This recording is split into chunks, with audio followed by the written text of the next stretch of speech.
Bonjour. Alors je vous retrouve avec beaucoup de plaisir pour ce deuxième entretien sur le disciple que Jésus aime. Qui est-il? L'enquête est en cours. Tome 2. Je vais essayer de vous tracer aujourd'hui un profil bas, c'est-à-dire pas un profil très travaillé, de ce disciple que Jésus aime, pour que, comme je vous l'ai dit la fois dernière, on essaye de devenir nous-mêmes ce disciple. Parce que ce disciple que Jésus aime n'a qu'un seul souci dans son évangile, c'est de cacher son identité. En fait, il est effacé dans sa personne parce qu'il ne veut pas qu'on parle de lui, il veut qu'on parle de Jésus. Et il veut qu'on puisse parler de lui à partir de sa relation avec ce maître qu'il aime. Qu'est-ce qu'on apprend de lui au début, dans une première lecture un peu survolante de l'Évangile? On apprend d'abord que c'est un homme qui est proche de Pierre et qui paraît même être le guide de Pierre dans tout son Évangile, de Saint Pierre. Simon-Pierre. Je prends par exemple à la Sainte Seine, chapitre 13, versets 23-25. « Il y avait à table, appuyé contre Jésus, l'un de ses disciples, celui que Jésus aimait. Simon-Pierre lui fait signe de demander à Jésus de qui il veut parler. Le disciple se penche donc sur la poitrine kolpos de Jésus, et lui dit « Seigneur, qui est-ce » Vous savez, c'est le moment de la trahison.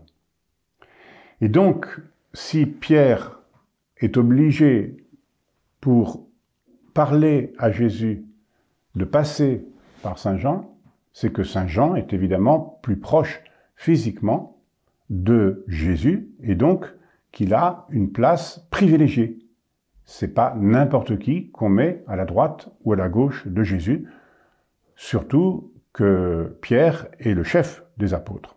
Et cette proximité d'avec Saint Pierre va basculer au chapitre 21, c'est-à-dire à la finale de Saint Jean, quand on va avoir cette scène sur laquelle on reviendra longuement, du Pierre m'aimes-tu, Pierre m'aimes-tu, Pierre m'aimes-tu, où il est invité où Saint Pierre est invité à suivre Jésus sans se préoccuper de ce que ce disciple que Jésus aimait va devenir. Et Saint Jean lui-même, dans ce chapitre 21, qui est probablement une deuxième conclusion de son évangile qui devait se finir au chapitre 20 dans un premier temps, Saint Jean a voulu remettre en avant la personne de Pierre, parce que elle était probablement esquivée par sa trahison. Et il était peut-être moins crédible, le pauvre Pierre, que le disciple qui a 20 sur 20 et qui est sûr d'être aimé de Jésus. Et probablement que Saint Jean a eu une grosse influence sur les premiers chrétiens et que c'est lui-même qui, dans son évangile, a redonné la place numéro 1 à Pierre, car tu es Pierre, et sur cette pierre, c'est Jésus qui a bâti son Église. On sait aussi que derrière Saint Jean, auteur de l'Évangile, il y a une école de pensée. Une école dont on sait qu'elle existe par le « nous » qui vient de temps en temps bousculer ou authentifier l'écriture de Saint Jean. Par exemple, au chapitre 21, verset 24, que j'ai déjà lu la fois dernière, c'est ce disciple qui témoigne de ces choses et qui les a écrites, Saint Jean, et nous savons que son témoignage est vrai. Donc, il y a une école joannique autour de Saint Jean. Probablement des églises, appelons-les comme ça, des communautés qu'il a lui-même fondées et qu'il nourrit, lui, de sa parole, qu'il a commencé à mettre par écrit après que Matthieu, Marc et Luc aient eux-mêmes mis par écrit leurs évangiles. Et donc, l'existence de cette ou de ces communautés représentées par le nous montre que Saint Jean avait probablement dans ces communautés un lieu favorable pour pour mûrir sa parole qu'il a progressivement mise par écrit, puisque vous savez que l'évangile de Jean est certainement le plus tardif des évangiles. Et donc, sa pensée spirituelle et théologique, elle a évolué au fur et à mesure, elle a mûri au fur et à mesure de la découverte intérieure qu'il faisait de Jésus et de la catéchèse qu'il faisait à ces communautés. Ces communautés johanniques développaient comme un esprit, une sorte de famille, en tout cas une prière porteuse.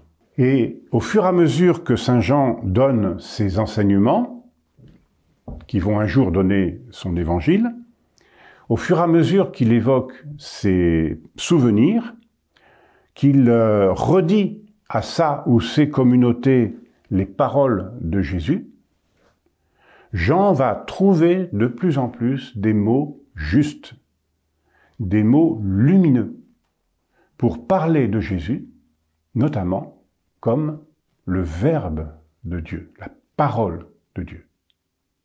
C'est son prologue. Et c'est aussi des paroles qu'il mettra dans ses lettres. Et donc ce terme de Verbe de Dieu, on ne le retrouve que chez Saint Jean. Et donc sa communauté lui permet de porter à maturité son intuition première qu'il a reçue en reposant sur le colpos du Seigneur, et d'ajuster progressivement ces mots pour avoir une architecture spirituelle originale et un apport théologique et intellectuel majeur. Il y a aussi dans ce que écrit Saint Jean un vocabulaire qui lui est propre et une intuition qui est l'intuition de ses origines spirituelles qu'il a su développer. Cela veut dire probablement que Saint Jean n'a pas écrit d'un seul coup son évangile dans un coin. C'est l'évangile d'abord de quelqu'un qui a reposé sur la poitrine du Seigneur, mais c'est aussi l'évangile de quelqu'un qui a porté dans son cœur cette parole toute sa vie, y compris, évidemment, dans son exil à Patmos. Que peut-on dire encore de ce Saint Jean? C'est un homme qui aime beaucoup et qui connaît bien Jérusalem, et qui connaît bien la Judée. C'est l'évangéliste, Saint Jean, qui dispose en 3 montées à Jérusalem, sur 3 ans de la vie de public de Jésus, ces passages. Et ce choix qu'il fait n'est pas celui que font Matthieu, Marc et Luc. Et cela montre, ou peut montrer, il faut avoir une parole réservée quand même, on n'est pas dans la dogmatique, on est dans la recherche, on est dans l'enquête spirituelle, que Saint Jean veut centrer son évangile sur Jérusalem et notamment sur le temple de Jérusalem et sur le judaïsme du temple. Quand Jésus est à Jérusalem, dans son évangile à lui, c'est chaque fois pour une fête juive, avec les 3 Pâques de chaque année, une Pâque dans laquelle, la première pour Saint Jean, où il va purifier le temple avec les marchands qui sont là, une deuxième Pâque qui va être un peu déplacée par rapport à la Pâque de la Sainte Seine, c'est le fameux discours sur le pain de vie qui est déplacé à Capharnaüm et qui s'est probablement tenu ailleurs. Je vous expliquerai pourquoi. Et enfin, la troisième Pâque, c'est la Pâque de l'agneau, la Pâque de sa mort. Et on le voit aussi au chapitre 5, il est le seul à parler de la piscine de Bethesda qui est à Jérusalem. Et ce miracle de Bethesda a lieu un Shabbat, encore le judaïsme. Pour la fête des tentes, encore le judaïsme. Et donc toutes ces réalités ne nous sont connues que par Saint Jean et pas par les synoptiques. Donc il nous donne ici un indice théologique, plus que géographique, qui correspond probablement à une partie de son identité d'homme, de disciple. C'est un proche de Jérusalem. Nous allons regarder ces scènes. L'aveugle-né, c'est Jérusalem. Le paralysé de Bethesda, c'est Jérusalem. Lazare, c'est à quelques kilomètres de Jérusalem. Et tout le long de son évangile, Jean va semer des indices qui, à défaut de lui donner un visage humain certain, dessinent sa géographie intérieure, sa spiritualité. Et là, je vous donne 9 indices. Donc le premier que j'ai déjà un peu développé, c'est qu'il a une spiritualité centrée sur la ville sainte, Jérusalem. Par exemple, les apôtres de Jésus sont des disciples de Jean le Baptiste et non des pêcheurs du lac. Vous pourrez lire ça au chapitre 1 de Saint Jean, versets 35 à 37. Et le lieu de prédication de Jean-Baptiste est plus près de Jérusalem, puisque c'est le Jourdain de Jéricho, et plus près que ne l'est le lac. Deuxième indice, sa manière de raconter le procès de Jésus. Il y a plein de choses qui sont spécifiques de Saint Jean. Par exemple, le long dialogue avec Pilate, Saint Jean est le seul à le raconter. Et puis, Saint Jean va faire mourir Jésus au moment où on égorge les agneaux, la veille de la Pâque. Jésus, agneau. Pourquoi Saint Jean prend-il cette option, cette distance ? Est-ce la vérité historique ou est-ce une formulation théologique ? Indice. Troisième indice, Jean va omettre de parler de l'Eucharistie. Et oui, si on n'avait que l'évangile de Saint Jean, on n'aurait peut-être pas le récit de l'Eucharistie. À la place, au chapitre 13, il va parler longuement du lavement des pieds. Mais pour qu'on n'oublie pas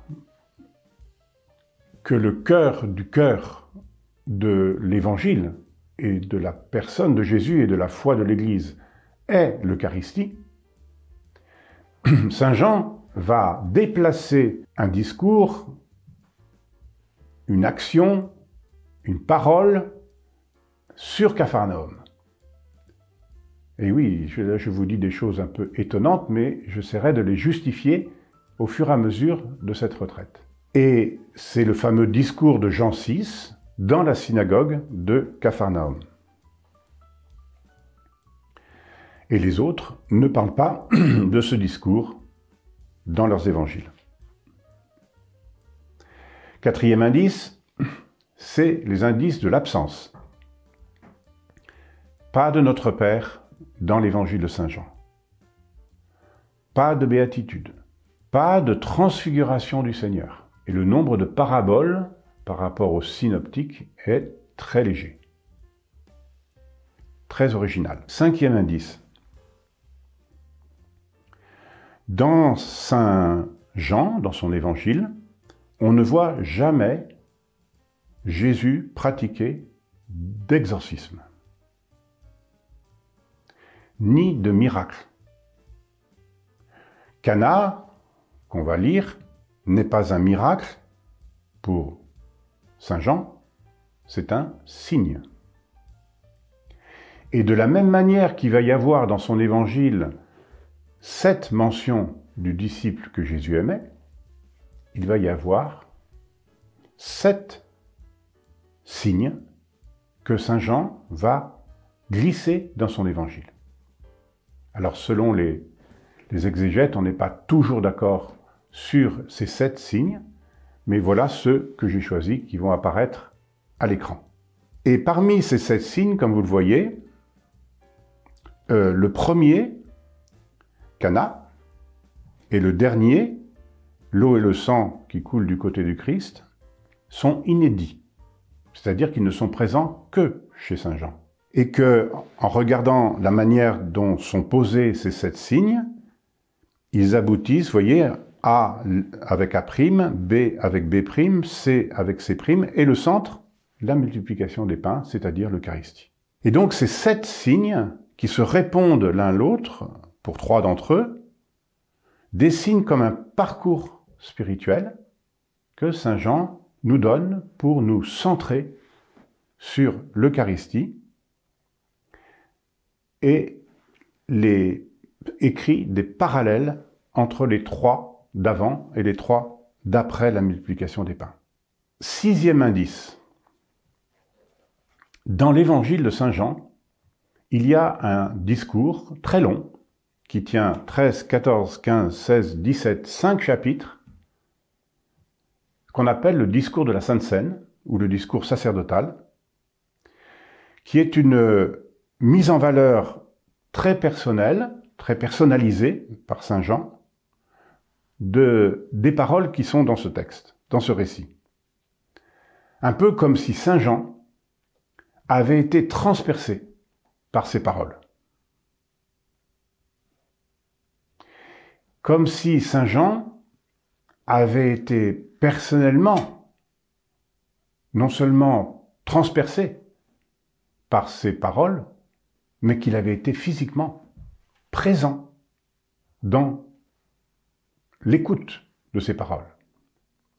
Ou en tout cas, qu'il les a suffisamment ruminées en lui pour qu'elles deviennent dans son évangile quasiment la moitié ou la deuxième partie de celui-ci.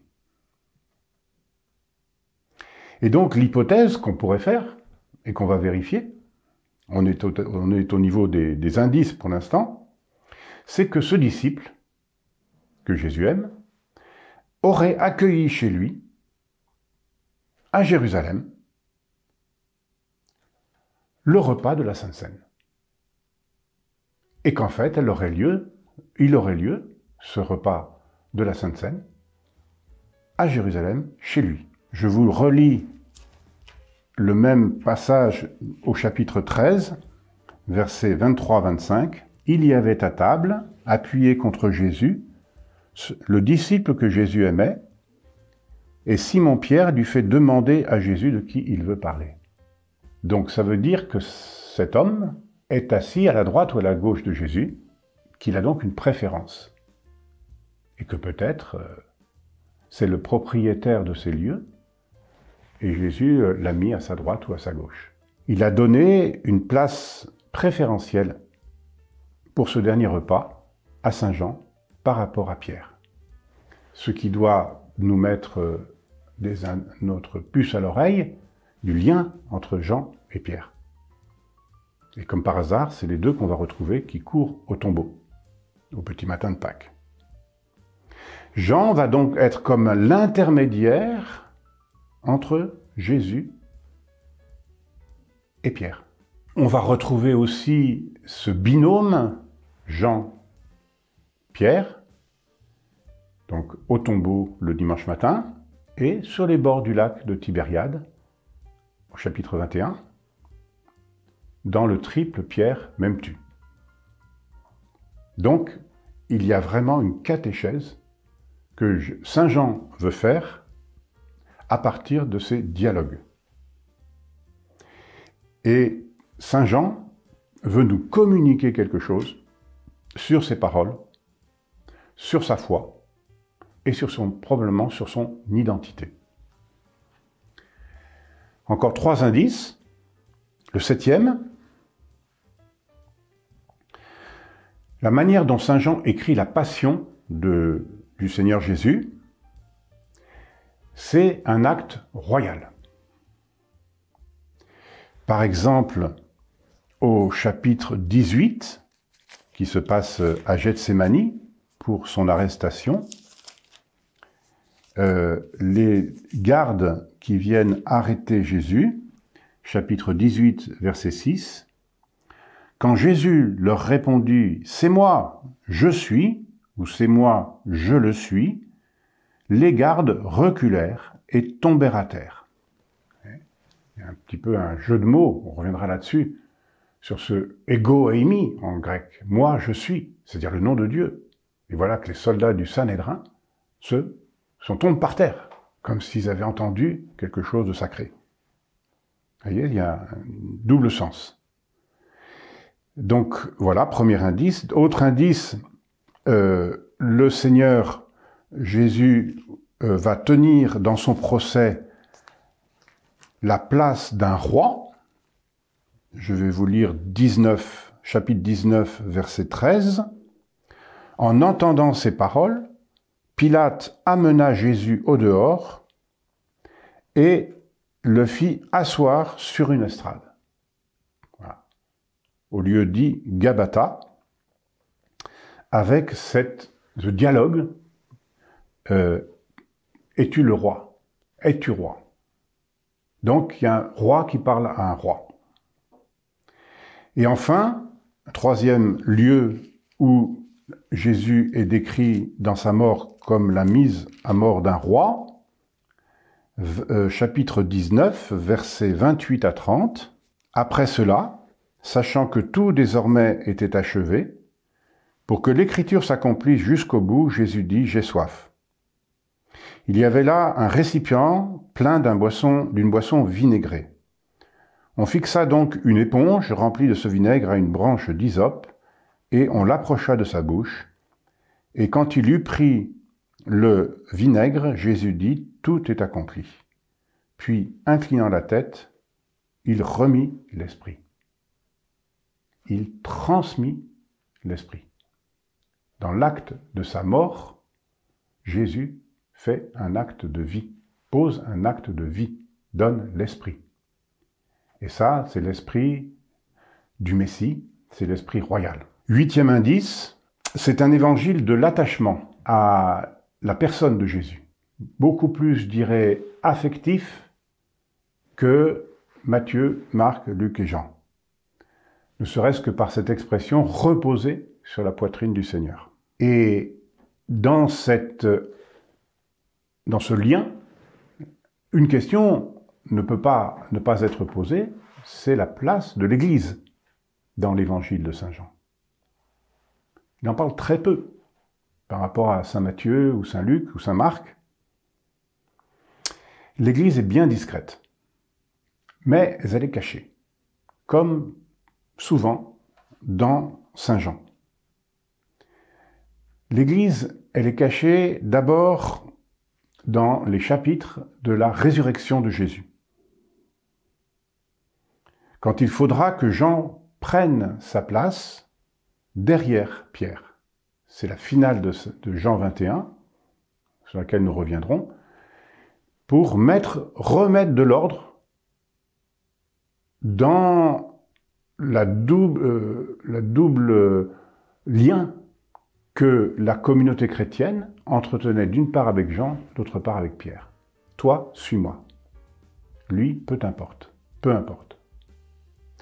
Et donc, Jean aurait pu peut-être, et probablement a dû être, choisi, adulé, préféré pour être le chef de l'Église. Parce que lui, au moins, il a 10 sur 10.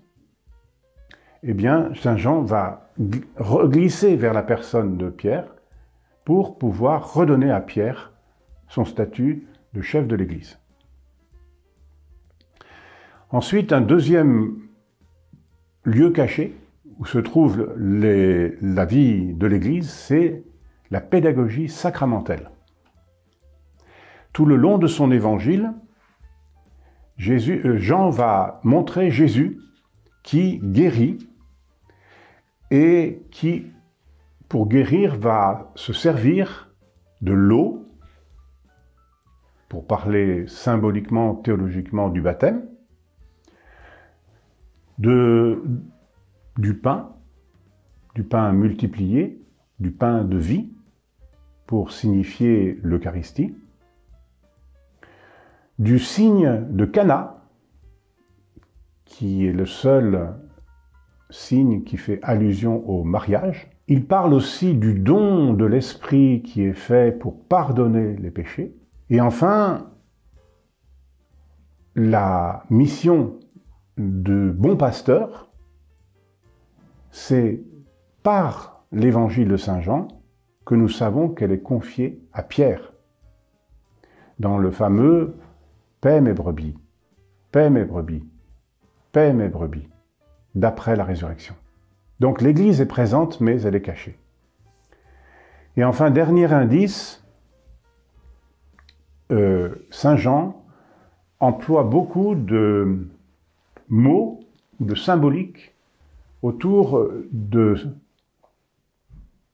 choses qui font vibrer le judaïsme. Par exemple, le puits, par exemple, la manne, par exemple, le lavement des pieds, et encore d'autres. Tout ça, c'est un vocabulaire qui s'enracine dans le Premier Testament, mais que nous avons beaucoup ignoré. Et donc, cet homme, évangéliste, est vraiment mystérieux, comme l'est son écrit. Ce pseudo, disciple sûr d'être aimé, disciple bien aimé, disciple que Jésus aime, disciple sûr d'être aimé, ce pseudo appartient à la deuxième partie de son évangile, pas la première. Eh bien, il y a là aussi un indice. C'est peut-être le 10e. Dans cet évangile, aucun autre personnage n'a de pseudo, sauf Lazare, dont il est dit dans l'évangile de Saint Jean, chapitre 11, « Jésus aimait Lazare ». Et plus loin, « Celui que tu aimes est malade ». C'est au chapitre 11, verset 3 de Saint Jean. Ce qui a permis à certaines personnes, exégètes ou spirituelles, de se dire que c'était Lazare, l'auteur de l'évangile. En fait, avant d'aller trop loin et trop vite, il faut penser que l'emploi de ce pseudo est une stratégie spirituelle. Et cette stratégie, avant de vouloir nous indiquer quelqu'un, elle est là pour nous cacher ce quelqu'un, pour rendre impossible ou difficile son identification. Pourquoi ? Peut-être d'abord pour des raisons de sécurité de la personne de Jean. Puisque Saint Jean, s'il est vrai qu'il accueille chez lui la Sainte Seine, a besoin de se protéger. Parce que toutes les polices de Jérusalem recherchent Jésus. Ensuite, une autre raison, c'est que Saint Jean, qui est un grand pédagogue, voudrait que nous nous impliquions dans la recherche de son identité pour que nous nous passionner de son évangile. Et donc ce serait déjà en soi une raison suffisante pour faire cette retraite ensemble, pour tomber amoureux de la parole de Dieu. Saint Jean a une visée catéchétique pour nous. Ensuite, troisième raison de cacher ainsi son identité, probablement des raisons ecclésiales. Si Saint Jean est un apôtre, le frère de Jacques, il est d'emblée légitime, puisqu'il est apôtre, pour écrire un évangile. Mais s'il n'est pas apôtre et qu'il n'est que disciple, il faut qu'il se légitime vis-à-vis des premiers chrétiens, un peu comme saint Paul, qui lui aussi aura à se justifier et à justifier ses enseignements, car il n'est pas apôtre. Donc garder son anonymat peut être une façon de se faire légitimer par ses écrits et non par sa personne. Par sa fidélité, par sa foi inconditionnelle, par son amour inconditionnel de Jésus. Et puisqu'il ne peut pas le faire en se déclinant comme un apôtre, il le fait par la puissance de sa spiritualité. Et enfin, s'il est apôtre, pourquoi? Déjà, je dévoile un peu mes batteries en disant ça. S'il est un apôtre, pourquoi emploierait-il deux façons différentes de s'appeler dans l'Évangile? Tantôt Jean, tantôt disciple que Jésus aimait. C'est pas logique. D'ailleurs, l'évangéliste, l'auteur de l'Évangile, Saint Jean, ne se fait jamais appeler l'apôtre que Jésus aimait. Il n'est donc pas nécessairement un apôtre. Et ça paraît d'ailleurs un peu justifié par la finale de l'Évangile, au verset 20 du chapitre 21. Se retournant, Pierre aperçoit marchant à leur suite le disciple que Jésus aimait, et donc il se met à la suite de Pierre, derrière l'apôtre. C'est comme s'il est légitimé par Pierre, parce qu'il y a entre eux un lien intime et probablement certainement un rapport hiérarchique. Alors dans les épisodes qui vont suivre sur l'enquête que nous menons, nous allons regarder progressivement des personnages qui sont spécialement mis en avant ou mis en avant d'une manière unique par l'auteur de l'Évangile. On va essayer de regarder comment il en parle pour devenir nous-mêmes un disciple que Jésus aime, un disciple qui demeure en Jésus, puisque ce mot « demeurer » est un mot johannique avec cet autre mot « amour »,« aimer », qui sont sans cesse présents dans son évangile et en fait très peu présents dans les synoptiques. La prochaine fois, je vous présenterai le regard de Saint Jean sur Saint Jean-Baptiste. À bientôt.